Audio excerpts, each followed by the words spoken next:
Woo! Welcome everyone to another episode of the Mere Mortals Meanderings. This is where your two favorite mere mortals, Kyrin here in Los Angeles. In Brisbane. Yeah, and I'm here in Venice Beach. Juan's in Brisbane, as you just heard, and this is an episode where, because I am traveling at the moment, we're taking it light and easy. We're just talking about random stuff that has been going on. I have been very busy this last 2 weeks traveling the US, so we'll be going over that. Juan's also been very busy getting older, turning 32, so he'll be telling us a bit about that. And then I really want to go over the value for value and the BTC conference, which I went to. So I'll probably start off with that. We're recording here on the 3rd of August 2024, so that occurred exactly a week ago. In fact, it was probably right about this time a week ago that Trump was speaking at the conference.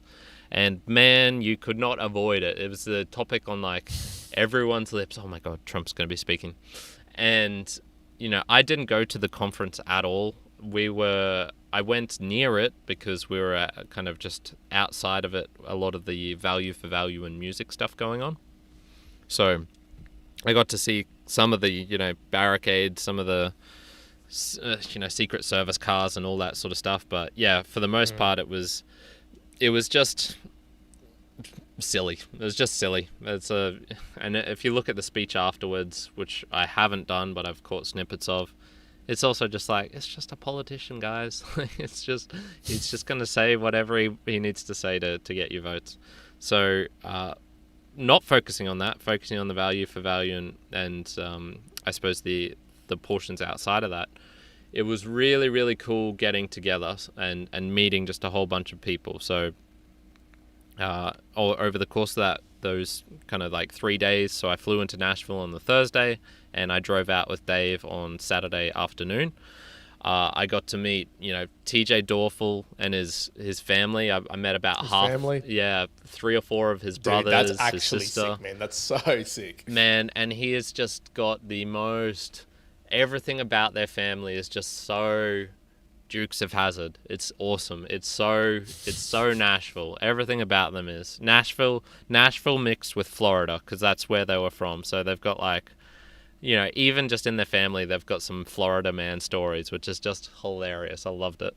But really, really nice people. TJ picked me up from the airport, showed me around, drove me around everywhere. He didn't need to do that, and very, very appreciative of that. So it was like great start getting into the country and meeting him.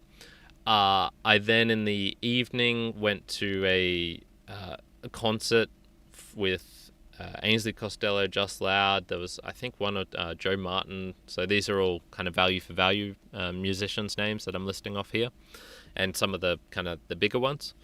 And it was really, really cool there. I got to meet Macintosh from Satoshi's Plebs, who boosts into the show very regularly, and vice versa for me.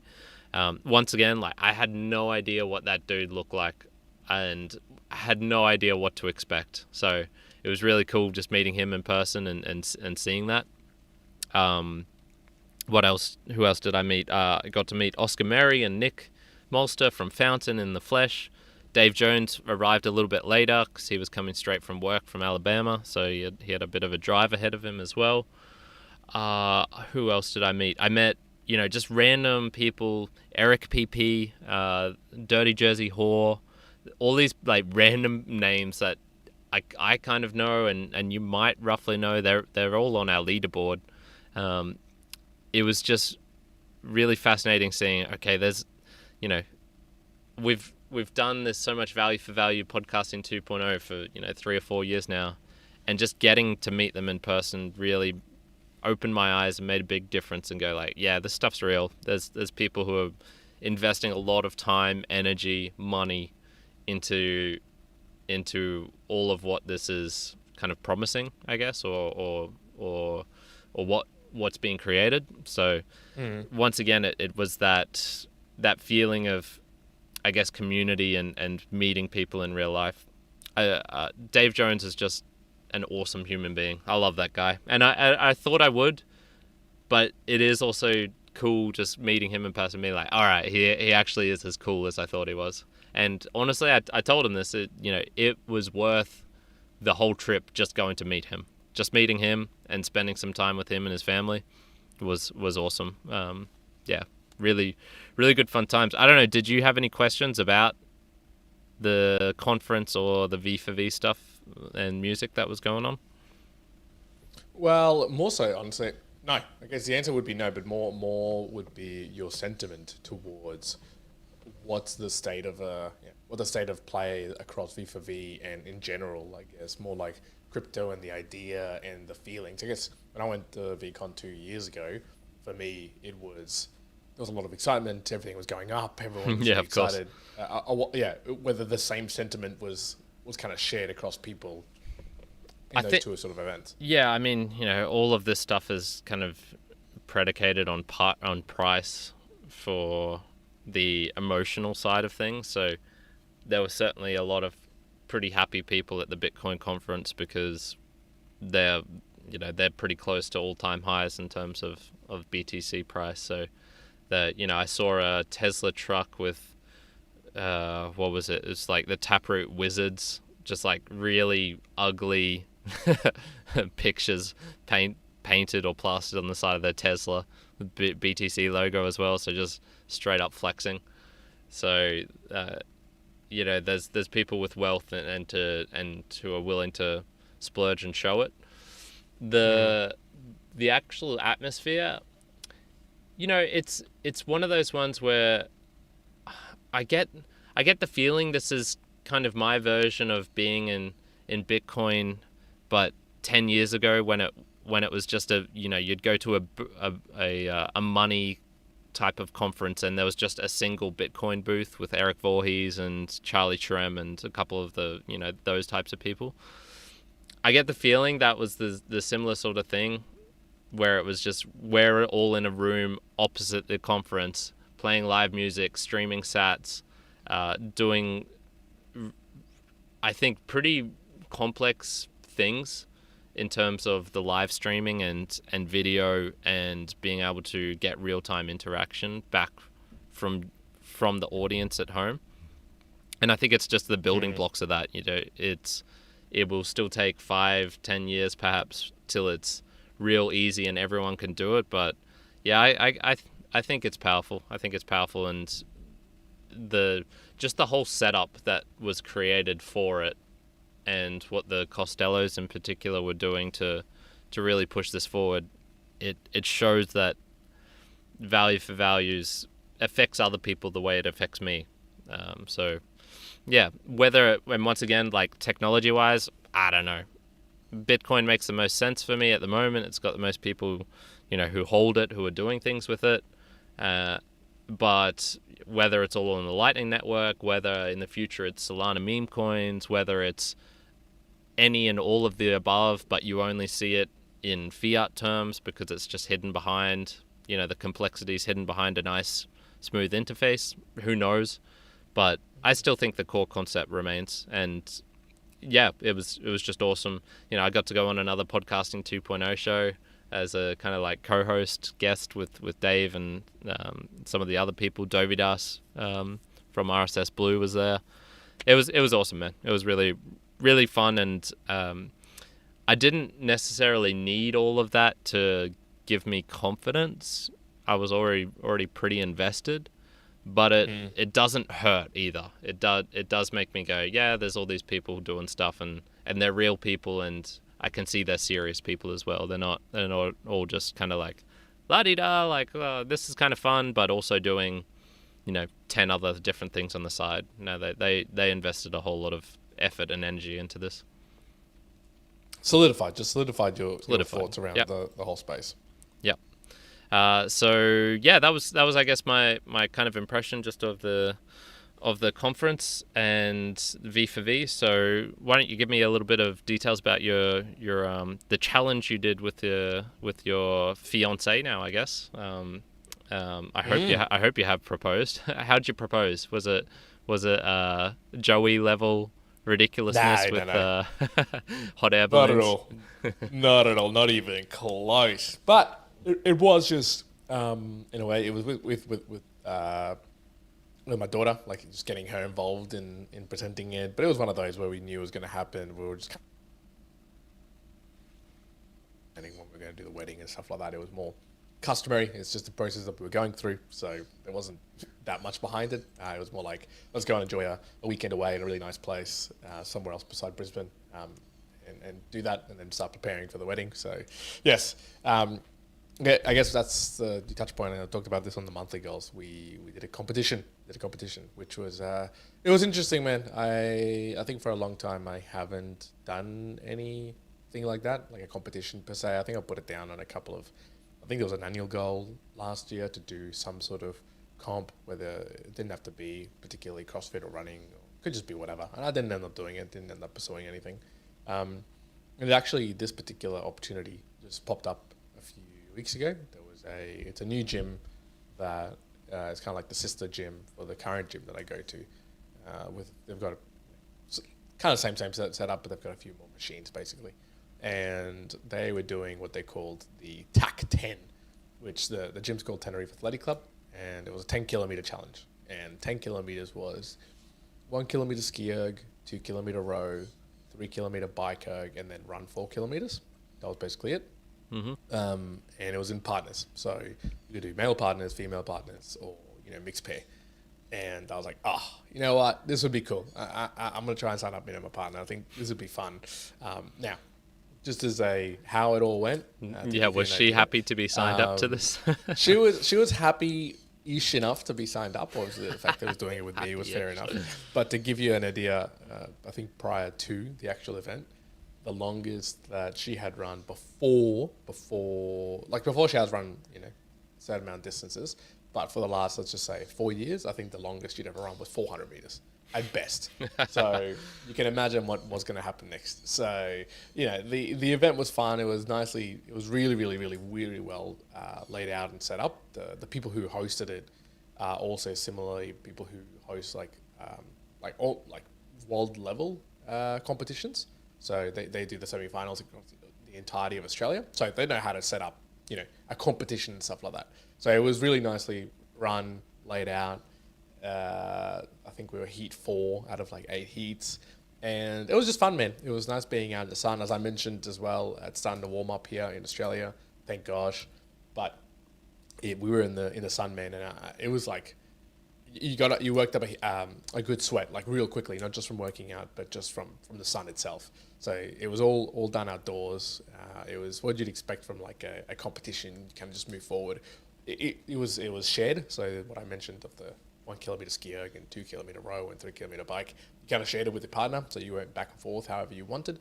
And so we did that. And I think we kind of finished off those machines, not last, but not first. It was somewhere in the middle.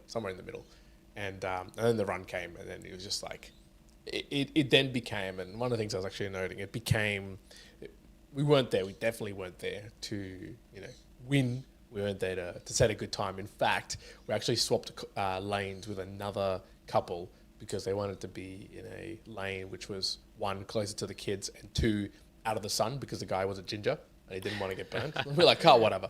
And they actually said, we've got to make sure afterwards that we check in with each other, make sure you got the right times. And we were like, don't even worry. Yeah. We weren't even be checking the times.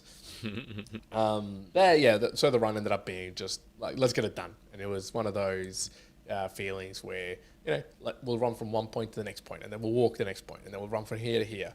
And so it was really good. But at the end of it, man, it was one of those you accomplish it. It was, again, a similar experience to when me and Manchel completed Kokoda. It was, we weren't there to be the winners. We weren't there to, set some sort of pace or expectation. It was more like, we want to get this done. We want to compete and do this and complete it. And I think that's what we went and did. And then afterwards... How long did it take all up? 2 hours, hour and a half? No, it ended up being probably 45 minutes, 50 minutes, nice. Something like that. Good job.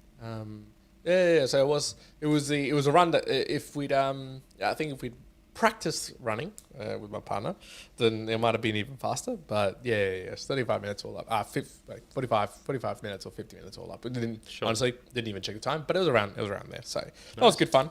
Yeah, and then afterwards, man, I guess just continuing on from the fact that yes, I am celebrating getting a little bit wiser / older / more in pain as age takes over. Yeah. We ended up going after that to get a bit of food. I mentioned at Felons, and man, we just got to lay down. So for those folks who've never been to Brisbane before, and for those who have and you haven't done this, I recommend you do this. Go to Howard Smith Wharves.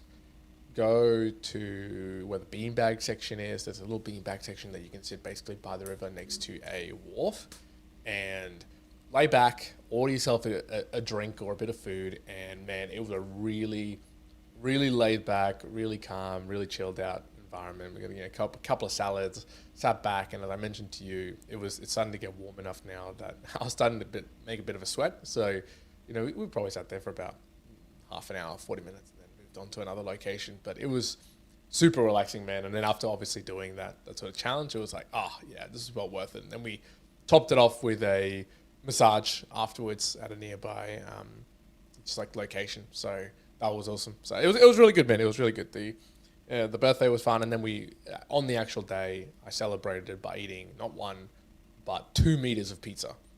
2 meters. So we went to we went to a place called the Riverderchi's Pizzeria here in Brisbane. Once again, if you haven't gone to it before, I recommend you do. It's not super cheap, but it is very cool, and you can get pizza by 25 centimeters, half a meter, or 1 meter if you're so keen. So we ended up getting 2 meters of pizza with varying flavors. And how really thin or thick are these pizzas? So it's 1 meter length, and I'd say in terms of width would be 15 centimeters, 20 centimeters. Okay, so pretty thinnish, yeah. Yeah. It's not like a meter by a meter. It's not some ridiculous thing. It's relatively thin. So if you can imagine, so if you got 1 meter of pizza, I would say roughly it would feed about 4 people. You probably get 4 slices of like a normal pizza per 25 centimeters. So you're getting about 16 slices in a meter, kind of equivalent. I guess not exactly, but it's like 2 pizzas. It's like 2 pizzas in a meter. Let's just say about that. So we essentially got 4 pizzas for the amount of people that were there. Nice. But the food's good, like really high quality, and I loved it. Like it was good fun. It was good to do that as well. That's awesome. Yeah, man. Otherwise, beyond that, from a birthday perspective, it was just more setting up the annual goals, getting things in progress for what's to come. It was celebrated well, obviously for us, and I think we might continue this trend, which we've been doing lately, which is whether it's on the day or on the weekend where we have a bit more time, we essentially don't really give each other gifts and material things, but we give ourselves gifts that are activities. So I think I talked about it on the podcast, but for my partner's birthday just gone by, we went on a helicopter ride around Brisbane, and then we had like plenty of drinks and just enjoyed ourselves for lunch. Similar, again, we just did activities, we participated in things, and I think that's the most memorable stuff. At this point in my time, like getting an extra shirt or an extra pair of pants or some shoes, like it's good, but I can get them whenever I want. That's not super special. And I guess a special piece is the time that people make or the activities that you do that you'll often remember for years to come. So it was really good, man. Really Absolutely. Good. Do you want another Kyrin dating story related to the wharves? Go on. God, and this will probably just illustrate exactly why I'm single. So I had met this girl in real life, and she went back to England and then came back to Australia. So it was like I met her once, and then it was like 2 months later that we went on the first date. And so we went to the Howard Smith Wharves. I think I offered to pick her up, but I think she preferred just meeting there, so we did that. And it was going good. We're sitting exactly where those beanbags were, had a drink, and she needed to go to the toilet. So I was like, oh, okay, that's cool. I'll just wait here. And then I'm just there like hanging around, fiddling my thumbs, doing nothing. And there was a group of three Spanish people in front of me, or three Colombians, three Latinos. I'm pretty sure they were Colombian. And I was just like, well, I'm kind of bored, just waiting for her, just whatever. And so I started a chat, and then I can't remember if all three were there at the moment, or if there was just one or two of them. Anyway, people left, and so it ended up being me just talking to the girl there in Spanish. And then, of course, my date comes back, and she was like a shy-ish English girl, I would say. And we were just speaking in Spanish. I was speaking in Spanish to this girl, and then I'm like, oh, okay, well, my date's come back. I'll switch to English, and then just so it's not super awkward, I made it like a three-way conversation. I was just like, this is whatever her name is. She's where are you from? Actually, I didn't even have her name yet. It was just like, well, what was your name? Blah blah blah. Okay, cool. And then we just kind of continued the date speaking. And then, man, I'm pretty sure it was just from that moment onwards, it just went downhill. I thought the date was going all right, but from that moment onwards, it went downhill. And then she ended up being like, "Oh yeah, okay, I'm just gonna go to the toilet again. I'm gonna go home." Blah blah blah. And I was thinking afterwards, I'm like, okay, how bad was that really? I feel like I didn't do anything too crazy. It was just me being... I feel more awkward just sitting there on my own, twiddling on my thumbs than I would just speaking to someone random. And it did, just happened to be some Colombians in front of me. But then I went, okay, you know what? I should ask some people about this. And then I'm asking some other friends, and they're like, yeah... So basically, you were hitting on this other girl in front of her. I'm like, no. That's not what was happening. But now after looking back, I'm like, oh, okay, yeah, I could see how it came across as that. So, I don't know. What's your opinion? There's more context to give, of course, but just from what I've given there, on a rating of bad out of 10. I think the reason it makes it bad out of 10 is because she didn't really know you. Yeah, as well. gotcha. It's very fresh, so you could kind of be like, what the hell is this guy doing? I think if it'd been a few dates or something like that, then it kind of makes sense. Yeah, then she gets like, oh, okay. Like, oh yeah, that's just what you do. Yeah, you just interact with others. Yeah. I think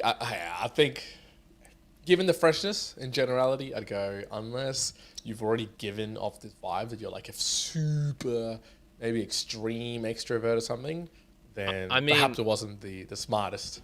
I mean, like, the way I met this girl was at South Bank, and she was, I was working out with some friends. She was there reading a book with some earphones in or something, and I'm like, I'm going to talk to her before she leaves. And she got up to leave, and so I kind of like chased her down, and I was very direct. I was like, hey, I think you're really pretty. I just wanted to talk to you for a little bit before you left. And so, it was a pretty full-on meeting her for the first time. So, she should have kind of got that. Should have expected what was about to come. But yeah, I mean, fantastic location for beanbags and ruining dates, though. Oh, absolutely. If you're on beanbags and ruined dates, you can't get any better. You cannot get any better. All right, Juan, take us into the Boostagram Lounge, man. I think. We'll, all right, let's do some Boostagram. Wipe away the shame. Absolutely. Let's go into some non-shame. Now, for those at home, if you don't know what the Boostagram Lounge is, we essentially just like to call out supporters of the show, people who've been sending through specifically Boostagram. So it's Satoshis with messages normally attached to them as well. Now, Kyrin, I'm just having a quick little look from a Boostagram perspective. I'm assuming you've called out the last one from Petar from the 22nd of July? I don't think so, man. I think it's been 2 weeks since we've got together. So I think the 21st of July then. Yeah, I think you need to do the one that's on the 21st. Yeah, so Cole's. Yeah, okay, we'll go from there. So we got a couple here then that we haven't read out. One on the 21st of July, 2,222 sats and you fountain. That's by Cole McCormick. Says, your words for your mum are beautiful. Your voice sounds lighter. So it's clear that you have moved through much emotion. I cannot wait to hang out with you and show you all around LA. Veecon will be legit. Yeah, thank you, Cole, for that message. And for those who don't know and who might be interested, Cole's father passed away from cancer. I think it was a couple of days ago now. And man, I was just sitting here on the couch, and he sends the message. So Cole and I haven't met up yet, and he's been in where was his family based? Ohio, I think. I could be wrong on that. He's been obviously with his family during that whole tough period, and man, I just started crying, man, just like tears pouring down, and yeah, it's a hard thing. It's a hard thing to lose a parent, and he's even younger than I am, so yeah, strength for Cole, and I think he's taking it pretty well, but hopefully I get to meet up with him and give him a big hug as well. Yeah, I mean, it's by way of life, it's kind of both things have sort of happened in close proximity for yourself and Cole, so it's another aspect, I guess, to connect over and talk through, but appreciate the sats there. Yes, thank you, Cole. Cole, very much appreciated. We got another one as well on the 21st of July. This was from Dude, and he sent 22,222 sats. Baller! Using Fountain. Damn, good grief, dude. You single-handedly getting himself a shirt. Yeah, I know, right? Says F PayPal, and Patreon. Also, advertising is censorship. Yeah, I'm pretty close to that, man. I'm pretty damn close to that. I think I'm gonna do a like another, if I ever get a chance to do like a solo or a themed episode or something. I'd probably touch more upon this again, and especially how it relates to AI, because there's some interesting things related to that. But what was most kind of like just heartening about this is I don't remember the dude ever boosting in before. So there's still random people coming and finding the podcast somehow, and I think that was throwing big boosts in. Yeah, I think that's probably because I was writing some messages to people using Fountain, and that can pop up and show for other people. But yeah, very much appreciated, my friend. Very, very much appreciated. Absolutely. Yeah, that's a huge one. And then we got Petar. We've got one there from him, and that was on this 22nd of July. The best part about going to Vegas solo is you don't need to suffer the dirty looks of your buddies over your choice of prostitutes. People can be so judgmental sometimes. That's 2,222 sats and using Fountain. Wow, thank you, Peter. Well, my Vegas trip has indeed not materialized, because I was only going to go if David could go, and he's just had too much on, so it was going to be this coming Monday to Thursday, but instead I'm just going to be hanging around LA, so I'll be doing more touristy things, going to a Dodgers game, seeing the Getty. I'll probably go to Hollywood as well, just to tick that off. So just to say you've been. So no filthy one-legged prostitutes for me whilst I'm in Vegas, unfortunately. So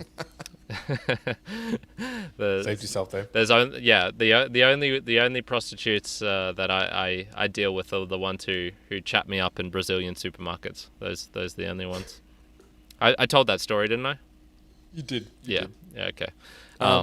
But yeah, I'm going to be meeting Petar in a week and a half's time. Yeah. So Tuesday week. Should hopefully be meeting Cole. I think he said he might be able to make it back for Veecon, so should hopefully be meeting him as well. And yeah, those are the two people I still really want and need to meet before I'm heading back to Brazil. No, very good. And I've got a couple here from the book reviews, Boostagram. Yeah, do you want to read them out, or just I'll read them out actually for the next book review, but that I do personally. Okay. But yeah, so this was a guy Bitpunk FM, I believe was his handle and his name, and correct. I met him at the V4V concert. Really, man, there's just people doing some really weird, wacky, interesting things. That's probably the best way to describe it. So he was actually he's real into like analog stuff. So he was creating a machine where you could put in, basically imagine a mixtape, so a cassette. You put recent music on, so let's just say it's Ainsley Costello. or the Dorfels. The Dorfels put their music on. They have all the splits and stuff encoded in this cassette tape, and he's creating a Walkman or a player where you can put it in, and it will be essentially a Bitcoin node, and it will stream sats using this information. So, all of it's digital and using phones at the moment, but he's trying to like recreate it back in a real analog type format and do that sort of stuff with CDs and gramophones and vinyl and all sorts of crap. That's very cool, man. So he was really cool, interesting guy. And I still haven't had a chance to check out the Bitpunk FM, but I believe he started up a podcast to just test some of this stuff out and put an episode or two out. So yeah, I need to get on top of that and do that. But very that's cool. very cool. and that kind of gets, I guess, into the last topic I really wanted to talk about, which was impressions of the US and the good and bad experiences and the good and bad of the US, I guess, whilst I'm here. I'll start off with the good because that comes straight to the mind. There is something about the serendipity of being in a location where people are congregating and you can just have those kind of spontaneous things. I mentioned in the monthly goals, but meeting Coach Bachman, and this guy I've watched so many videos and learnt so much from him about handstands in this last 2 years, and then it just turns out he's right around the corner and I can do a class for 20 or 30 US.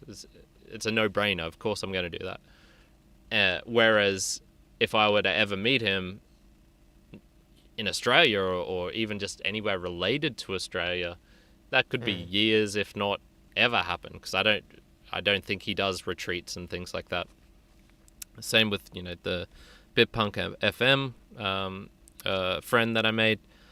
There is just something about, you're in this place and there's vibrancy and you can meet these new people and they'll be able to help you out with this, and there's this connection, that connection. In the hostel I'm here at, I met a German girl called Jess. She was really lovely. Funnily enough, very similar backstory to me in terms of work, travel, relationships. Very, very similar. Had a bit of a connection with her just talking about these sorts of things. And she's moving to Barcelona, and I'm like, well, yeah, but that's cool. I might be in Barcelona next year, just traveling through. So I'll hit you up if I'm around there. And she's like, yeah, please do. So I've got another friend who will be kind of across the globe and a reason for going to Barcelona now. So all those sorts of things I think are kind of what make travel really fun.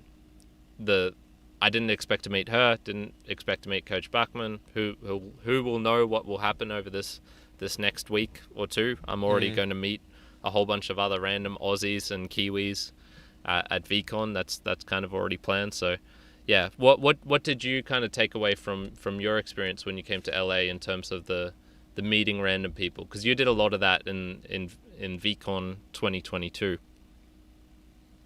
Well, do you mean for Veecon specifically, or do you mean in general in LA? Oh, just in general when you were there, because you had a bit of extra time as well, right? You Yeah, correct. I mean, in LA, I basically stuck to myself though.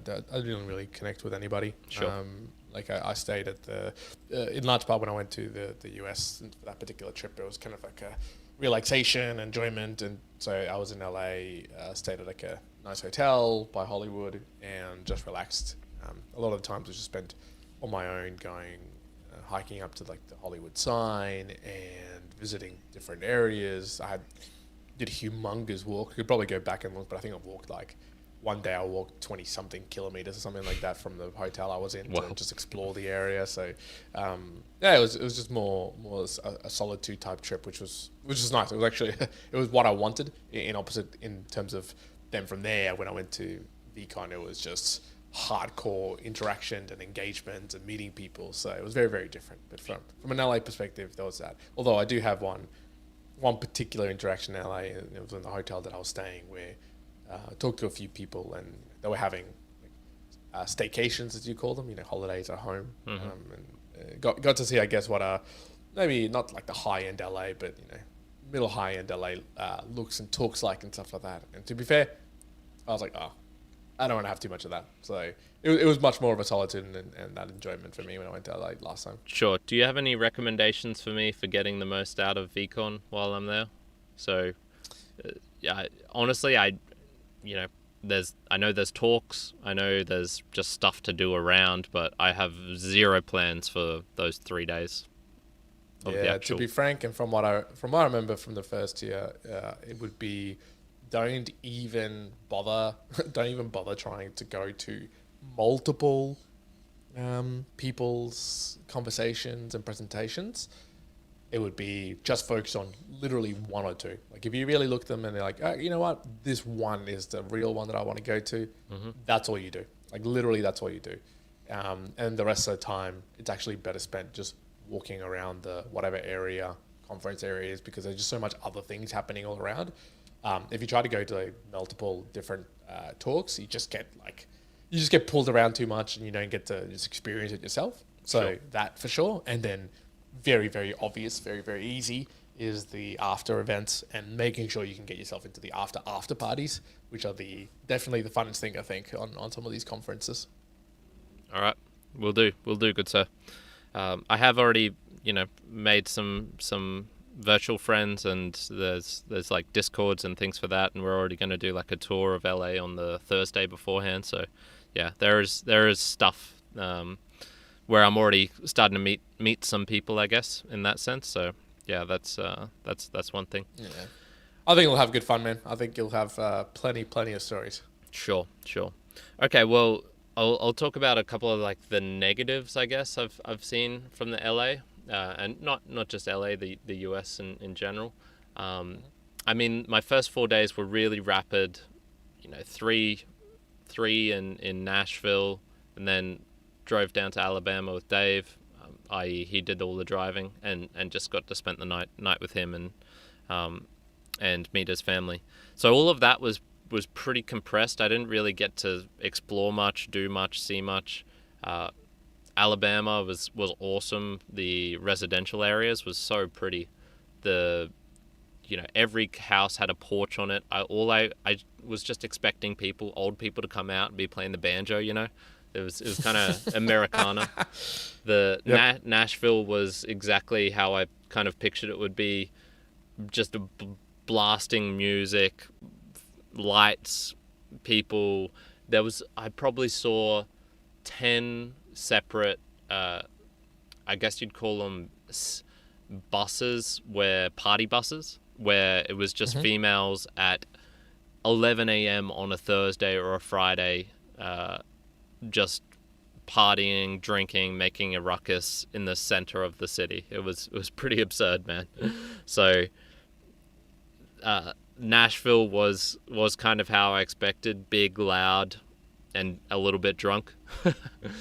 And then LA here, it's just one of the things I think I've realized, and I've never experienced before, is going to a completely separate culture where I can 100% speak the language perfectly. So obviously they speak English here in America, and I know more or less their slang, so I know what people are saying. But the culture and the way people communicate here has still got me baffled, and I'm still trying to understand what is going on and why I'm leaving conversations with friends of friends that I just don't really get. I don't understand what's happening. It's almost like they're trying to get information from it. I'm trying to have fun, and perhaps that's the breaking point. Maybe it's I'm not showing enough status, and they're looking for that kind of status thing. It's like I'm just missing something. And I had this sort of similar experience with the German girl, but it makes complete sense. German culture is very different, and they're renowned for, it's being a bit more difficult to get them to laugh and to have that kind of back and forth joking with them. And I guess the weird thing is just I'm here, I can communicate myself. I can communicate perfectly what I'm trying to say in terms of thoughts from the brain to the mouth and get it out, but the communication is still just lacking. I don't understand this culture here. I don't know. Did you feel that at all with Americans at all? Is this just always, LA, perhaps? Well, I think always there is part. It definitely, I mean, depends on the type of people you interact.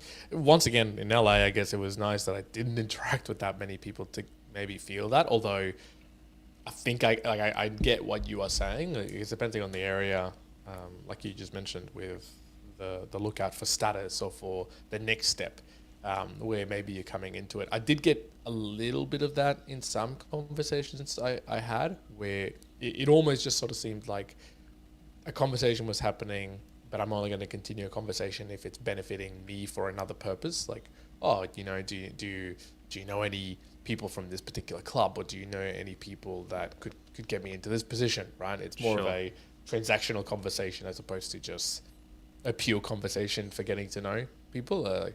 In fact, in LA, maybe I think I only really had it like maybe once or twice where I had that conversation. But I do remember actually walking up to the Hollywood sign actually, and in talking to a couple of people, it felt all very transactional. Like it was very much like, what do you want? As opposed to talking for talking's sake, I guess. So maybe it's just an LA thing. I definitely didn't experience that in other areas of the US, so you know, maybe it's just localized. Yeah, I'm tending more towards it being an LA thing, just because I've also met a couple of people here where it's, oh yeah, their side gigs are show business related things. I want to be famous, I want to be an influencer, I want to be this sort of thing, a model. So, and only very briefly. It's not like I'm having D&Ms with these people. Just yeah, kind of what I would just go into the chat for, just to, much like that date scenario where it's just, I'm just going to talk to these people for 5 minutes just for the sake of talking to them.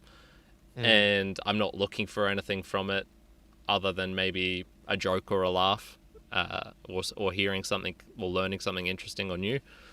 Whereas, yeah, I think there might be a bit more, looking for something. And then even just with Dave's friends, you know, these are people he's really friendly with, and that we're all doing calisthenics, so there's kind of like a joint reason we're all in this place, and it's still just, I'm still just butting up against something. So I'll let you know if I figure out what it is that I'm butting up against. Yeah, no, that's interesting. That is interesting. I mean, and I probably need to go to somewhere like England, where once again it's another culture where they speak English, so the communications there is 100%, but culturally very different. You know, you'd think maybe I would have experienced this in New Zealand, but I guess maybe I'm used to it because I'm half Kiwi and I grew up, you know, knowing my cousins and my grandma and aunties and uncles and things like that. So yeah, perhaps that culture, and I think just Australia is so similar to New Zealand and vice versa, that there's not that much of that. Maybe I'll find out in Canada. Hell, I'm going to Canada and I'll meet Peter. So maybe if random I've heard Toronto. Someone told me today that everyone in Toronto thinks they're either Drake or The Weeknd. So that could be interesting conversations there as well. That's another completely different type of culture then. Yeah, and I mean, obviously, it's always going to be different, right? Cultures in different locations are going to be by default very different to where you come from. That's to be expected. I think it's a difference though in what people are trying to get out of conversations that shifts, I guess, and that satisfies the difference. Whereas, you know, Brisbane's getting the 2032 Olympics. Yeah, it's starting to become, I guess, a bigger city within Australia. But still, if you come from a lot of other places around the world, it's still like a town, like a local town. And yeah, because we just don't have that much touristy stuff, I feel. Yeah, other than the beach. Correct. In South Bank. And maybe there's not an expectation setting. You know, like when you travel around, or where you know, like, oh yeah, but I'm from Brisbane. You know, there's not much to that effect. Yeah. Whereas, you know, in LA, it's kind of known for, you know, making it big, becoming, as you say, model, famous, whatever. And so perhaps that the default there is every interaction, you know, it's to better yourself. You never know who the next person you're going to talk to puts you into, you know, the next movie. Whereas you don't have that in Brisbane. Like that's not going to happen. you'd be incredibly lucky, or maybe unlucky if you don't want fame, that someone's going to pick you up to do a movie or something like that about a conversation. Like, no way. Sure. One other, negative thing I guess I'd say just experiencing here has been the, I guess the poverty, or just the lack of support, or bad decision making. I don't know what you want to call this, but yeah, certainly just seeing the amount of homeless people here. And what has surprised me is I thought, okay, if LA's is renowned for having, I think Dave said there's 60 to 80,000 homeless people in LA, and I thought, okay, if if you've got that many homeless people, it's probably because the weather is just really great and it makes it possible to live outdoors really easily here. I've been surprised by how unideal the weather is. It's okay on some days, but man, there's been plenty of days where there's been some fog, and even in the heart of summer here, it's still been cold. I've needed to use a jumper, and he tells me that winter is rough, man. When the wind comes in and just it's biting, so that doesn't really make sense why there's so many homeless people here, man. If the weather is actually not that ideal for living outdoors. Well, you gotta compare that though. You gotta compare that though to other places in the US when it comes to winter, when it's proper cold. Yeah, sure, but go down to somewhere where it's Mexico or sunny Texas, where it's just I imagine more warmer year in, year out.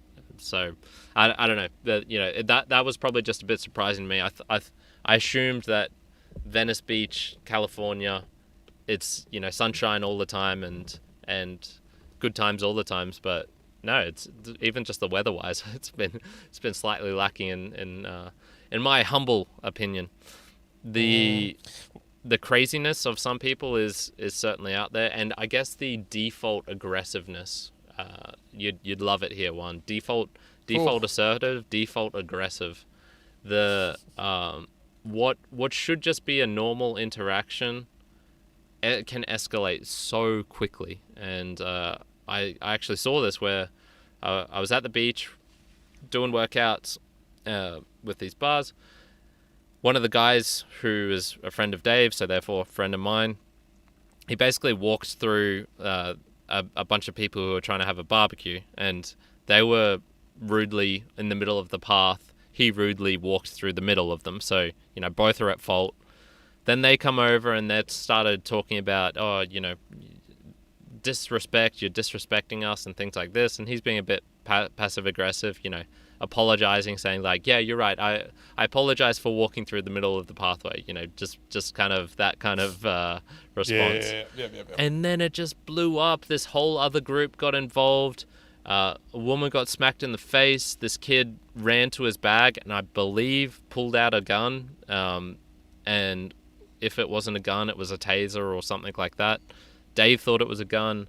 I'm already like backing the fuck up, just going, I want nothing to do with this. I'm getting 40 meters away from whatever the hell's happening here. The police get called. And it's just, there's just so many times I've heard people shouting, whether they're because on drugs and not in their right mind, whether they are driving a car the wrong way down a one-way street, and then it's like both parties are at fault. This dude's driving down the wrong way of a one-way street. He's definitely at fault. The lady walking in the middle of the one-way street and seeing a person coming towards her from the opposite direction, and then not just getting out of the way and letting him pass, but instead stopping in the middle and shouting at him for going down the wrong way of a one-way street.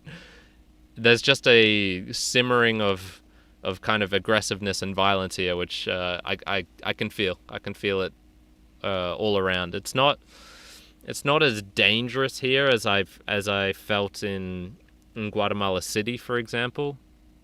But I'm also a little bit on edge. I'm also watching where my stuff is and making sure that I'm steering clear of people who look like they're looking for trouble. Yeah. I'm I mean, all of that to me sums up as like, yeah, does not, and I thought this of the last time I went there. It reminds me once again, as you're talking about it, I'm like, not a place I'd really choose to live. No way. No, I'm very much done with this area of LA. I'm going to move to downtown for the next week, and I've heard to just all the best, all the best with that. My plan is basically I'll go out only to go to the baseball game, to do a tour. I intend to like skirt around Skid Row with nothing on me, just walk out there and just kind of have a look-see and see what it looks like there. But I basically intend to either only be going to Veecon, only getting out of that area and staying on the rooftop and training and maybe having a swim. That's all I'm planning on doing, man. Probably the right idea. Yeah. But Veecon is just, it's in downtown. It's like the crypto.com arena, so you need to kind of be close. So yeah, I think those are the main observations. It hasn't been as bad or as good as I thought it would be here. Honestly, it's probably been the bad things I got prepared for, of seeing human poo on the corner, seeing real poverty, real heartbreak, and yes, there are a lot of homeless people, but it hasn't felt the same as when I saw really bad off people in Latin America. The poverty is, yes, there's poverty, but it doesn't feel as raw, I guess, in a sense. And then the good aspects have also not been as good as I thought it would be. The beach, the sunshine, even the food has kind of all just been like, yeah, it's okay. It's okay. So yeah, it's kind of been, I was coming in expecting polar opposites of good and bad, and I've kind of just come away with slight good and slight bad, but it hasn't been as confronting perhaps as I thought it would be. Okay. Sometimes if it's middle of the road, it's not too bad, to be honest. Yeah, honestly, I'm kind of okay with just coming here, seeing this, and going, yeah, all right, that's enough for me. I probably don't need to come out this way anytime in the future. Honestly, the absolute exact feeling I had last time I went to LA, man. It was when I went there, I went, you know what? I've come here plenty of times before, and this is the last. This is the last for a really long time, unless there's a particular call out to California in general. I went, nah, that'll do. Sure. All right, man. I think we'll leave it there for today. Just talking about the future stuff. So next week I'll be writing Veecon, so I won't be able to join you, but you'll do your yearly goals, correct, which will be good. Correct. The one after that, I will be flying at this time as usual. So unless you can do it on a Saturday, I won't be able to join for that one either. Yeah, okay. Usually I won't be able to do a Saturday, so leave it with me. I'll probably just do two. I'll do two episodes. So probably from my side, folks, I'll be doing my annual goals, and then there'll be a follow-on, I think, learnings one that I'll do as well. Yeah, sure. Okay, sounds good. And then I'll be back in Brazil, and I'll be able to do at least a whole bunch just as normal. And then probably when I'm traveling again to New Zealand is when we might just have to wing it and see what happens. Yeah, absolutely. All right, thank you for joining, everyone. Once again, this is a Value for Value podcast. If you enjoyed it, please help support the show in a couple of different ways. You can help share it with someone.